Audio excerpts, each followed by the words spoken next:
right, Saagar. All that being said, what are you looking at? We talked a lot on this show about how corporate price gouging is responsible for a lot of inflation in this country. The idea being that because consumers are accustomed to increasing prices, companies can then increase prices for whatever reason that they want, and you will not be as price sensitive or shocked and try to seek out alternatives. That was something openly bragged about on many earnings calls in 2021, and I want to start by acknowledging and saying it was a very real phenomenon.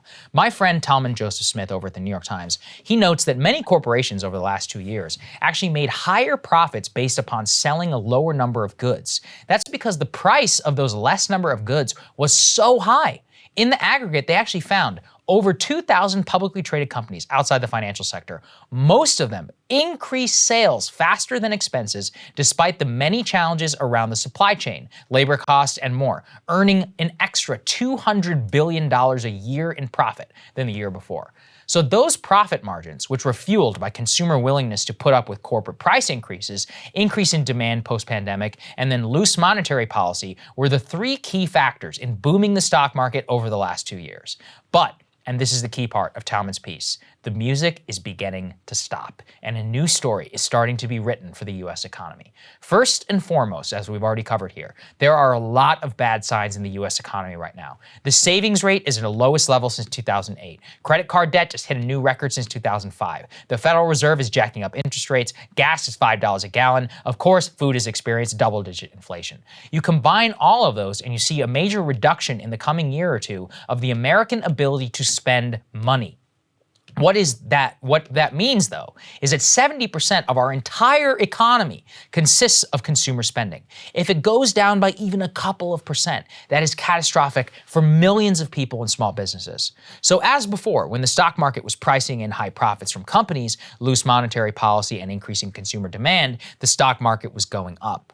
But now, the stock market doesn't really care about yesterday. It's about future value. And companies appear to have squeezed a lot of what they can from price gouging at this point. In fact, on the very same earnings calls where executives used to brag about price increase, they are now complaining that they've gotten all that they can from the price increase and say that the supply chain crisis sees no signs of abating, increasing costs, and is taking away their ability to make further profit.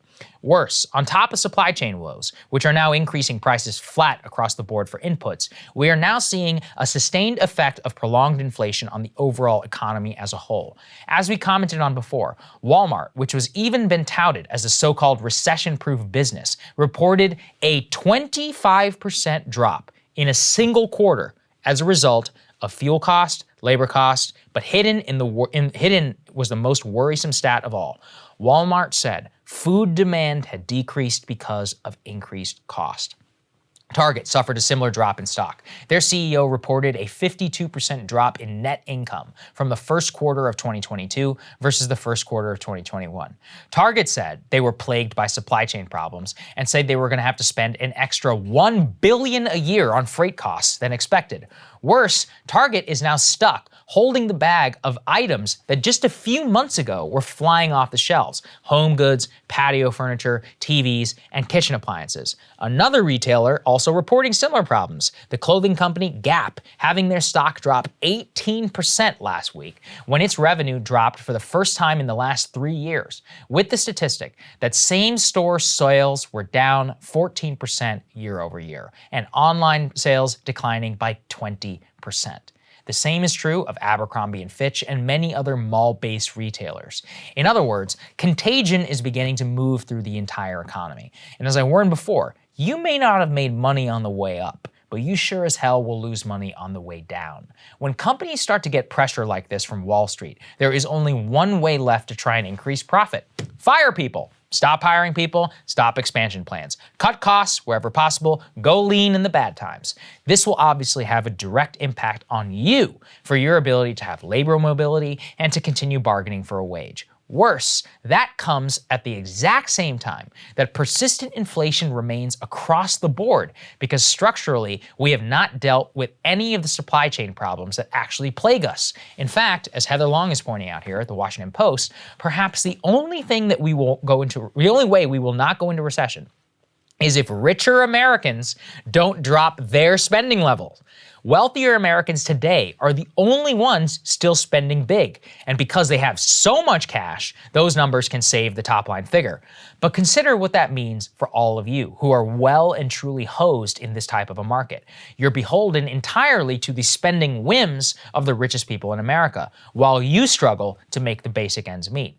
As Heather points out, this was the exact problem with the economy post-Great Recession. Obama and company would tout their economic recovery in terms of top figures, and sure, technically there was some growth, but for most people, it wasn't captured in the overall statistic. It was captured in the basic fact that their lives were worse and harder off than before 2008.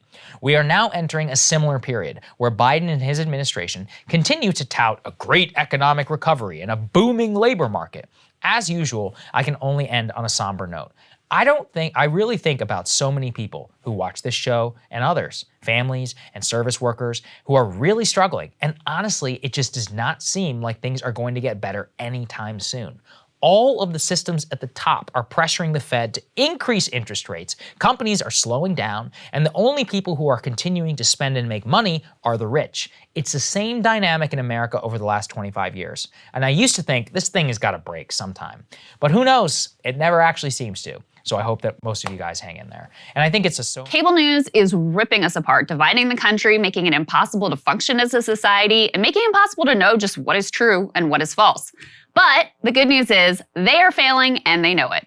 That is why we're building something new, a new mainstream, a healthier one, something more trustworthy, something that we are going to need in one of the most pivotal times in American history. We are building up here for the midterms, for the upcoming presidential election, but we need your help. So if you can help us out by becoming a premium member today at breakingpoints.com, we're trying to change America for the better and the entire world. So what are you waiting for, guys? Go to breakingpoints.com and sign up and help us build a new mainstream.